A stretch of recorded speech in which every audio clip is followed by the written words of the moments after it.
इस टॉपिक में दो महत्वपूर्ण बिंदुओं पर बात करेंगे कि धारा 143 यानी कि 80 के बाद प्लॉट का दाखिल खारिज होगा, उस पर एक कानून जो है वो हम आपको दिखाएंगे। अगर मान लीजिए 14380 है तो उसका दाखिल खारिज करवाने में ये मदद करेगा। ठीक है, इसका मैंने आपको लाया है। और सेकंड ये है कि कई लोगों का क्या होता है, दाखिल खारिज लेट हो जाता है, इसलिए वो करवा नहीं पाते हैं। ठीक है, तो एक ऐसा भी आदेश है जिसमें कितना भी लेट हो जाए तो उसके बाद भी आप नामांतरण करवा सकते हैं। तो दोनों ही आदेश के बारे में हम थोड़ा प्रकाश डालेंगे।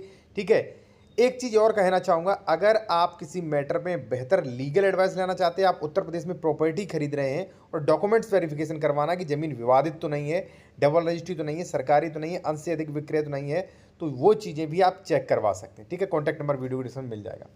सबसे पहले मैं आपको धारा 80 का ये क्या कहता है वो आप देखिए। ठीक है, ये देखिए शॉर्ट है, मैंने पूरा नहीं इसमें दिया है। ठीक है ना, धारा 80 देखिए, शॉर्ट देख लीजिए, ये आपके काम का है कि नहीं, फुल आप ले सकते हैं हमसे संपर्क करके। ठीक है जी, धारा 80 के अधीन घोषणा के पश्चात, यानी कि धारा 80 का आदेश जब होता है उसके पश्चात भी अंतरण, अंतरण साथियों क्या होता है, अंतरण होता है ट्रांसफर। जैसे मान लीजिए बेनामा हो गया यानी कि रजिस्ट्री, या मान लीजिए गिफ्ट डीड हो गया, तो ये कहा जाता है अंतरण, इनके द्वारा ही मतलब स्वामित्व अंतरण किया जाता है। अंतरण या उत्तराधिकार, जैसे मान लीजिए ए का मान लीजिए पिता मर गया तो उसे उत्तराधिकार के नाम में उसके नाम जमीन आएगी, के आधार पर दाखिल खारिज आदेश विहित ढंग से लगातार पारित किए जाएगा। ठीक है, ये है, आप देख सकते हैं। अब देखिए, अगर मान लीजिए आपको ये देखिए ये शॉर्ट है, ये मन नहीं होगा। अगर मान लीजिए आपको लगता है ये हमारे काम का है, आबादी का प्लॉट है, सेक्शन 8143 हो गया, हमारा इससे दाखिल खारिज हो जाएगा, अगर आपको लगता है आपके काम का है तो आप इसके संबंध में हमसे सलाह भी ले सकते हैं, पीडीएफ भी ले सकते हैं, संपर्क भी कर सकते हैं।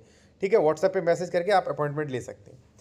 अब साथियों एक चीज़ और है आवासी के संबंध में, वो मैं समझा दूं, उसके बाद लेट जो दाखिल खारिज है उसके बारे में समझाऊंगा।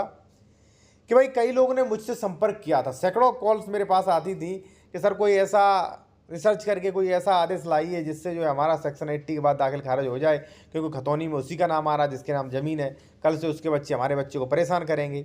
ठीक है ना, तो बात बिल्कुल सही थी। ठीक है, और तहसीलदार भी भाई कर नहीं रहे थे।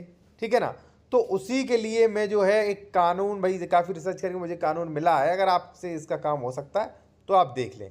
ठीक है, वैसे मान लीजिए अधिकतर लोग जो हैं वो सेक्शन 8143 के बाद दाखिल खारिज नहीं करवाते हैं, लेकिन हाँ इस आदेश से हो सकता है कि शुरुआत हो। ठीक है, और लोग करवाने लगे। ठीक है, अब साथियों हम बात करेंगे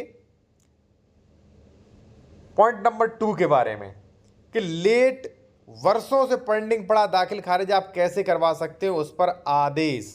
ठीक है, ये आप देख सकते हैं लास्ट वाला, विक्रय विलेख के आधार पर नामांतरण। नामांतरण क्या होता है, दाखिल खारिज।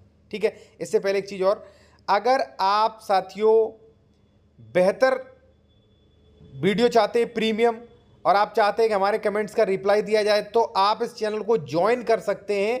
अभी जाइए ज्वाइन करिए, ज्वाइन करने के बाद जो है आपको प्रीमियम स्पेशल वीडियो देख सकते हैं आप। ठीक है, इस चैनल के स्पेशल मेंबर बन जाएंगे, कमेंट के रिप्लाई भी मिल सकते, और ये जो भी आदेश वगैरह है विद डिस्क्रिप्शन भी ले सकते हैं आप वहाँ पे। ठीक है, मेंबरशिप वाले लोग। ठीक है, तो अभी जाएं आप ज्वाइन कर सकते हैं, काफ़ी आपको बेनिफिट्स मिलेंगे अगर आप जूनियर एडवोकेट हैं या ऐसी जानकारी रखने में इंटरेस्ट करते हैं तो। ओनली 59 रुपये।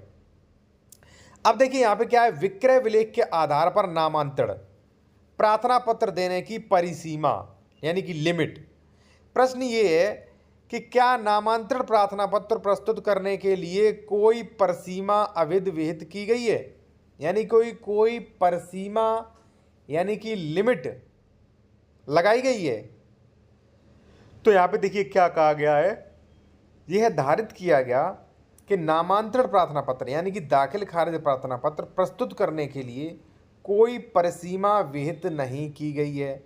नामांतरण प्रार्थना पत्र कालाबाधित होने के कारण आधार पर निरस्त नहीं किया जा सकता है। न्यायिक निर्वचन नामांतरण के लिए प्रार्थना प्रस्तुत करने के लिए कोई समय अवधि निर्धारित नहीं है।